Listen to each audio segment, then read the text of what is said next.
News Radio 600, Kogo. I'm dismayed that once again we've got another day and we've got another one of these stories coming out, which just scares the dickens out of me. 80 million customers of Anthem, the nation's second-largest health insurance company, are the latest victims of a massive security breach. Oh, great. That makes me feel very happy. Hackers got information like names, birthdays, and social... I'm guessing they're not going to use that to send me a birthday card. Names, birthdays, and social security numbers in what Anthem... They've got my social security number, which means they can go get their own credit card number for me. In what Anthem CEO Joseph Swedish called a very sophisticated external cyber attack. In a statement, Swedish says he himself was a victim. He added they don't believe medical information or credit card numbers were compromised. Anthem has established a website, anthemfacts.com, for its current and former customers who may be affected. The company says customers who suspect any cases of identity theft should immediately report it to the FBI. Okay, we'll report it immediately to the FBI. No, that doesn't make me happy. Brian Krallis is a cybersecurity expert, and Brian is with us right now. And Brian, I am kind of freaked out by this Anthem breach, because that was the insurance company my wife had until her company changed here just at the first of the year. Yeah, this is unfortunate. This is a massive, on the scale of massive, type hack. I think the first thing that people need to understand is, why would people want this information? And there's three reasons. Number one is that health insurance information, typically on the black market, goes for 10 times the rate that a stolen credit card goes for. Wow. And the reason is, there's a couple of reasons. Number one, insurance fraud takes a whole lot longer to figure out than a stolen credit card, right? We have mechanisms for a credit card. We know that pretty quickly. Insurance fraud takes a while to figure out. My God, insurance not fraud takes a while to figure out. It takes forever if you've got to deal with anything that has to do with insurance. Don't even get me started on insurance, Brian. Exactly. So that can go on for a while. They can be billing against your insurance company, but that's probably, for the individual, you're like, well, that's the company. But then the individual comes into play with twofold, and that is, number one, like you mentioned, basically identity theft. And that becomes a huge thing that they can take over your life with the identity theft, because they have your social, they have your insurance information, they have your address, they have how much you make, all of these things.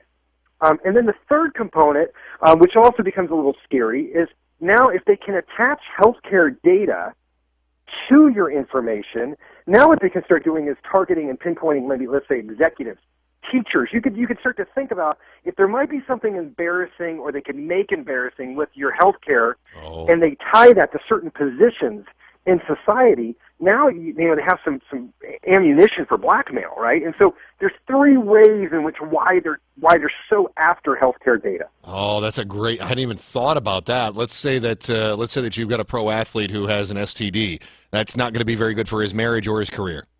No, or take a CEO, or take a president of, let's say, a nonprofit, right? Yeah. And you take some positions that are supposed to be, I wouldn't say evangelical, but maybe they're supposed to be above the fray. Sure. And they're married and they have an STD, and then there's a lot of things that they have to go to explain, and you can make life very, very difficult for that person. And so now you kind of have blackmail ammunition. And so it becomes a very dangerous game, and there's lots of places they can leak from that information. Brian Krallis is a cybersecurity expert with SurMD, is that right? SurMD.com? SurMD? Yeah, SurMD. What we do, and this is kind of right up our alley, we do secure cloud storage, specializing in healthcare. Oh, okay. But I've heard a lot of stuff about clouds, and I'm kind of freaked out about that, because everybody that had naked pictures on the cloud seems to have seen those naked pictures float out on the internet. You know what's interesting? If you look at the majority of the hacks, now this is a separate hack, from what we understand, a separate hack. This is what I would call, in the truest sense of hacking. Most of the things that have happened over the past 6 to 9 months have really been just like passwords. People like literally repeating people's passwords or guessing easy passwords, and not really what you would think of in the truest sense of the hack. So those pictures from cloud, those were actually guessing passwords like 1, 2, 3, 4, 5, or what they might think that person's password was. Not what we think of really when we think of a true hacking. Oh, okay. So yeah, they hacked into it, but really it wasn't like they created some sort of a worm program that went in there and allowed a backdoor entry into the naked pictures. That was a double Yeah, entendre no, I didn't need to no. use. And actually what's interesting is the government is actually really pushing physicians and hospitals to move to cloud storage. And the reason is because a cloud company that's all they can specialize in. So for example, that's all we do is talk about storing information securely. And so Yeah. we do a couple things. Number one, we secure it. We have every mechanism you can imagine. But we also look at it and say, nothing is unhackable. So we've created what we call a double encryption system, which means only the person who puts the information on the internet or on the cloud can actually read the information. They have an encryption key. So even if a hacker got the information, it would be like alphabet soup. They wouldn't be able to make any sense of it. And so what I tell people is we're getting to a point, I think, in society where the normal mid-sized business and even large businesses, they're just not going to be able to keep up with the technology. It's not their core business. And that's why I think the government is saying, push it off to people that's all they do, because that's what they do day in and day out. All right, Brian Krallis is with us right now, cybersecurity expert, SurMD, SurMD.com, and dealing specifically with healthcare cloud storage. What is it that I can do, the average consumer? What is it we can do to try to protect ourselves? Well, there's a couple things. I get on my soapbox.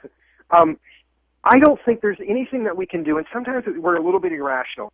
At the end of the day, just like normal crime, you can't make yourself 100% immune to crime, right? Okay. And that goes with cybersecurity too. But what you can do is make yourself not a target, or not look as an easy target. And dress like a hobo and stop showering. It's just like locking your doors at night, right? Or they tell women who are walking with a purse in the mall to hold it a certain way, right? What we can do is there's certain things we can do to make ourselves not look like targets, and a couple of those that I talk about are, number one, passwords, right? Yeah. There's constantly, they'll publish, you'll see it online, the top passwords in America. Number one is always 1, 2, 3, 4, 5. Number two is always password 1. Sometimes we almost make it too easy. So that's one thing we can do. The second thing we can do is, and I get on my mantra about public Wi-Fi. I don't have anything against public Wi-Fi, searching the news, but it's so easy to hack a public Wi-Fi system. If somebody is getting on their banking information, or if they're getting on their email that might have a lot of sensitivity to it, it's very easy to, once they're on that public Wi-Fi, to read everything that they go onto while they're on that public Wi-Fi. Okay. Easy. See, those are the two biggest things that I say. Okay. Outside of that, I think what we're seeing, I talk about the paradigm shift, and I kind of get on my mantra here too, is that if you look at who's in power right now in the U.S., on average, it's people in their late 50s and early 60s. Those are the CEOs. Those are the business owners. Those are the head of government. Yeah. They did not grow up with the Internet. They did not grow up in a digital age. And I think part of the problem, especially in the private sector, is you got these CEOs and these business leaders, and they're looking at this guy who's in his early 30s, and he's the chief technology officer, and he's saying, I need $1 million to protect us from cyber assault. And the guy's looking at him going, that's not our core business. I'm going to give you $1 million. I need to give $1 million to marketing, or I need to give $1 million to sales. You want $1 million, and I'm not even sure really what you're going to do with it, and you can't tell me that it's going to make me 100% safe anyways. And there's this paradigm shift. But I think these CEOs and I think these government leaders, they're waking up to a new reality. And they're waking up and saying, you know what? This stuff is serious. This stuff can get us in a lot of trouble. Sure. And we're going to have to put the budget towards it. Sure, because all it takes is one Target, one Home Depot, one Neiman Marcus breach, and suddenly they go, we don't want to be next. And I think the government also, with HIPAA, we're starting to see this start from here. Physicians in hospitals are getting huge fines for not even when it's their fault. There's an example of a doctor out of Idaho. He put some patient information on a thumb drive, went to the mall, went shopping. While he's shopping, that thumb drive gets stolen out of his car. He was hit with huge fines. They said, you know what, you didn't do enough to secure it. You didn't ask to be stolen from, but at the same time, you were careless with data. And we're starting to see that, and I think that type of government reaction, coupled with now civil suits afterwards, is going to roll into other industries as well, banking and finance and other places, where they're going to say personal information, personal data needs to be treated with the utmost care, and if you don't, you're going to be liable. Brian Krallis, cybersecurity expert, SurMD.com, SurMD.com. Brian, thanks for your time today. Always a pleasure to have someone of your knowledge on the program there, my man. Hey, thank you so much. Take care. All right, thanks a lot. Brian Krallis here on News Radio 600, KOGO.